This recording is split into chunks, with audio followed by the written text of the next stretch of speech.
Приветствую всех на канале Weekends Game. Ну что же, это мой первый видос по игре Infinity Kingdom. Игра очень молодая и совсем недавно вышла в релиз, но уже активно ведутся войны за захват территорий в королевствах. Сам играю в эту игру 4-й день и активно прокачиваюсь. Поначалу возникли некоторые трудности, так как в подобных играх опыта мало. На первый взгляд, эта игра копия каких-то других мастодонтов, но как всегда есть свои изюминки. Давайте поделюсь с вами информацией, которую мне удалось получить за это короткое время, и думаю, вам также будет полезно. Повышайте уровень дворца и других необходимых строений. Логично же, от уровня дворца зависит уровень других построек и знаний, развитие вашей армии, фермерских построек и других технологий. Также, чем выше уровень дворца, тем больше бессмертных вы можете поставить на различные достижения, тем самым обеспечите себя дополнительными бонусами и процентами к развитию.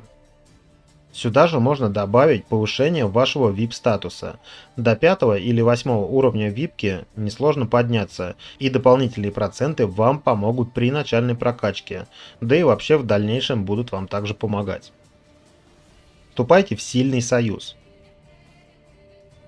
Вступив в сильный союз, желательно из первой топ-10, вы автоматически получите соратников, идущих к одной цели. У вас будет территория, от которой по мере развития вы получаете автоматически бонусы.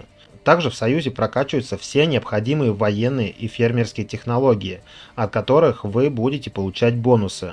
Одно из самых важных – это когда вы строитесь или качаете знания, ваши союзники прожимают вам помощь.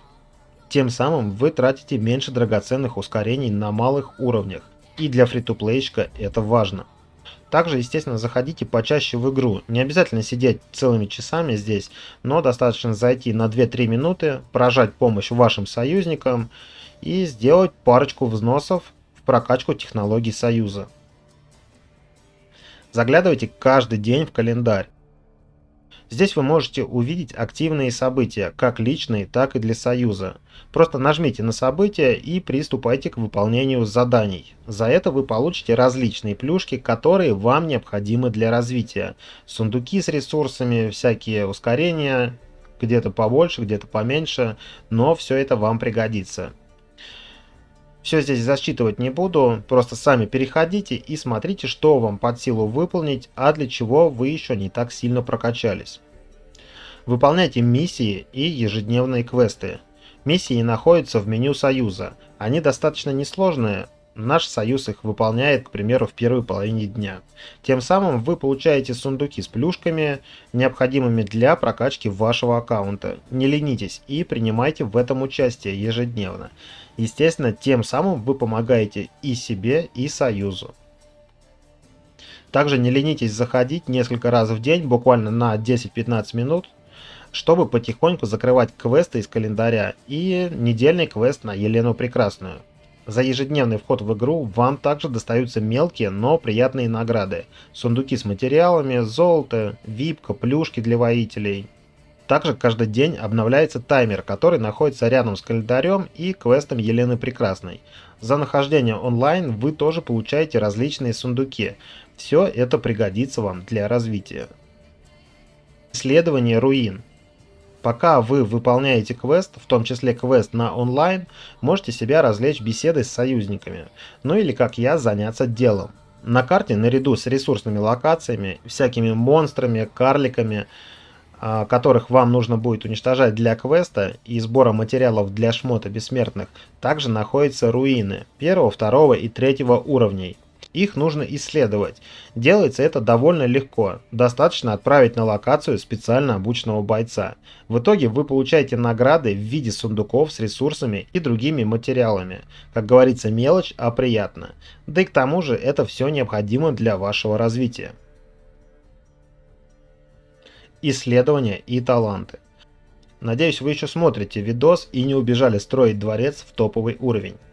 Чтобы немного сэкономить на строительстве, изучите в Академии быстрое строительство на тот уровень, который вам позволяет уровень Академии.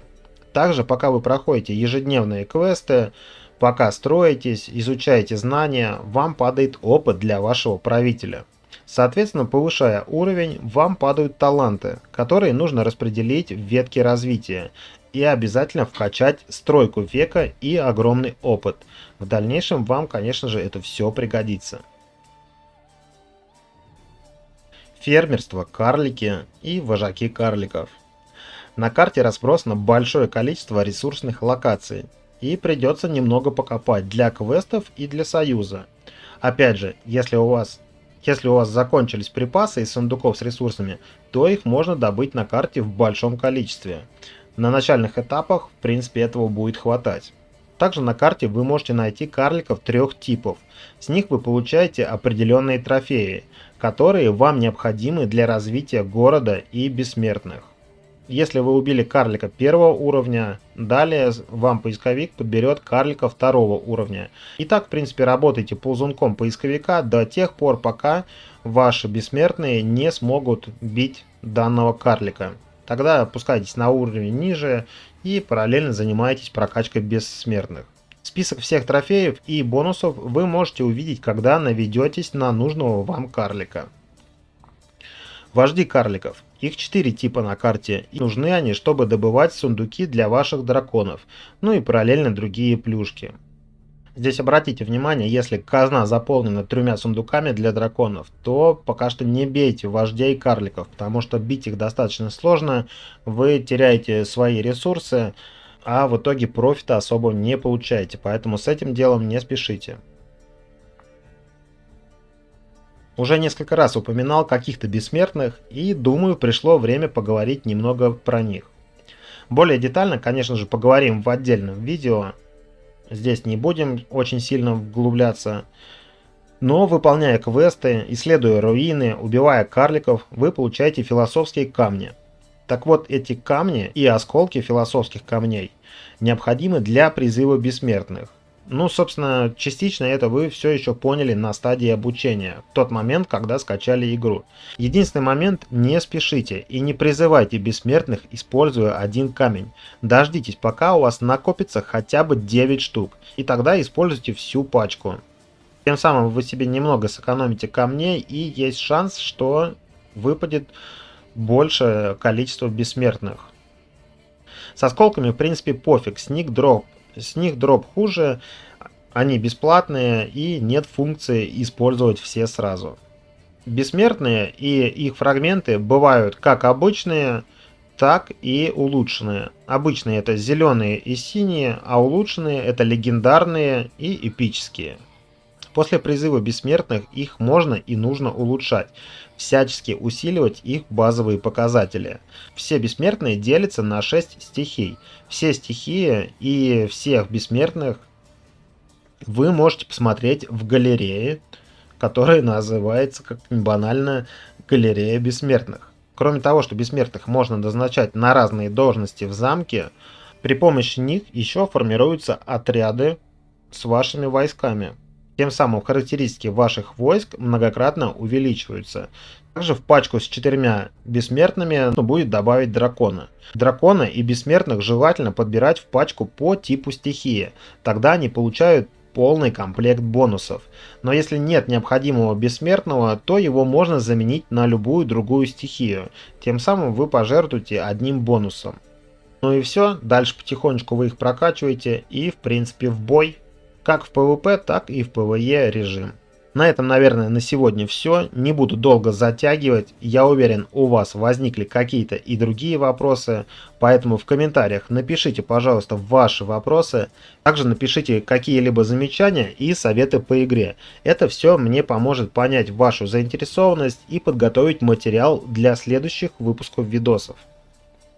В скором времени немного подробнее затрону бессмертных, драконов и войска. Подготовлю материал, как я сражаюсь в колодце времени, на PvP-арене и в Мистерии. Но эта локация еще у меня не открыта. Всем спасибо за просмотр, до новых встреч, подписывайтесь на канал, пишите комментарии, давайте развиваться вместе.